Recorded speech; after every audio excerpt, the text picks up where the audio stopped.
సునాదస్వరము September 21. యెహోవా అందరికీ ఉపకారి, ఆయన కనికరములు ఆయన సమస్త కార్యముల మీద నున్నవి. 145వ కీర్తన 9వ వచనం.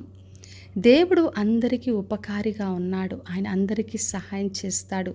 ఎవరు ఆయన్ని ఆశ్రయించినా వాళ్ళందరికీ కూడా ఆయన మేలును కలగచేసే దేవుడు. ఆయన కనికరము ఆయన చేసే సమస్త కార్యముల మీద ఉన్నాయని వాగ్దానం చేస్తున్నాడు. మరి దేవుణ్ణి ఆశ్రయించిన వాళ్ళు ఎవరైనా కూడా వాళ్ళకి ఆయన ఉపకారం చేసే దేవుడు, సహాయం చేస్తాడు. కనికరమును, కృపను చూపిస్తాడు. ఆయన అన్ని కార్యములో తన కనికరమును మనకు అనుగ్రహించే దేవుడు.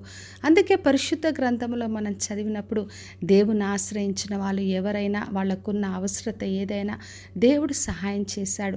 శత్రువుల చేతిలోంచి విడిపించాడు. బంధకములు, దాస్యములోంచి విడిపించాడు. ఆహారంతో తృప్తిపరిచాడు. మరి కావలసిన ప్రతి అవసరతను ఆయన తీర్చాడు. పాపములను క్షమించి మరి ప్రేమించి అన్ని విషయాలు కనికరించిన దేవుడు.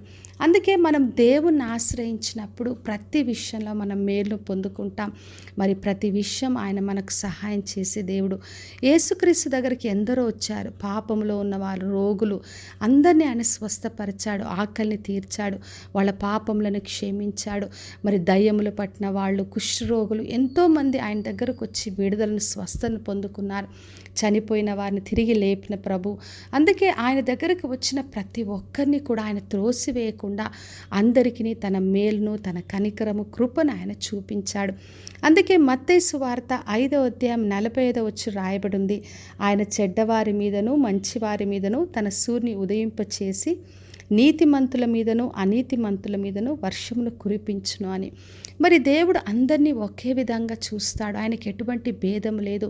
మంచివారైనా చెడ్డవారైనా ఎవరొచ్చినా కూడా వాళ్ళని క్షమించి ప్రేమించే దేవుడు. అందుకే మనకు చెప్తున్నాడు అందరికీ సహాయం చేయమని. మనం కూడా శత్రువుని ప్రేమించి అందరికీ మేలు చేయాలని ప్రభు కోరుతున్నాడు. కాబట్టి నా ప్రియ సహోదరి, సహోదర, ఈ రోజున మొదటి రోజు ఆయన దగ్గరికి వచ్చిన ఆయన తప్పక సహాయం చేస్తాడు. ఆయన కనికరమును, కృపను మనకు చూపిస్తాడు. ఏ అవస్థ అయినా, రోగములు, వ్యాధులైనా, రక్షణ అయినా, పాప క్షమాపణైనా అన్నీ కూడా మనకు అనుగ్రహించే ప్రభు. కాబట్టి విశ్వాసంతో ఆయనను ఆశ్రయించి ఆయన ద్వారా మేలును పొందుకుందాం. ప్రార్థన చేసుకుందాం. పరలోకమందున్న మా తండ్రి, మా దేవ, ఈరోజు ఇచ్చిన వాగ్దానం కొరకే వందనాలు.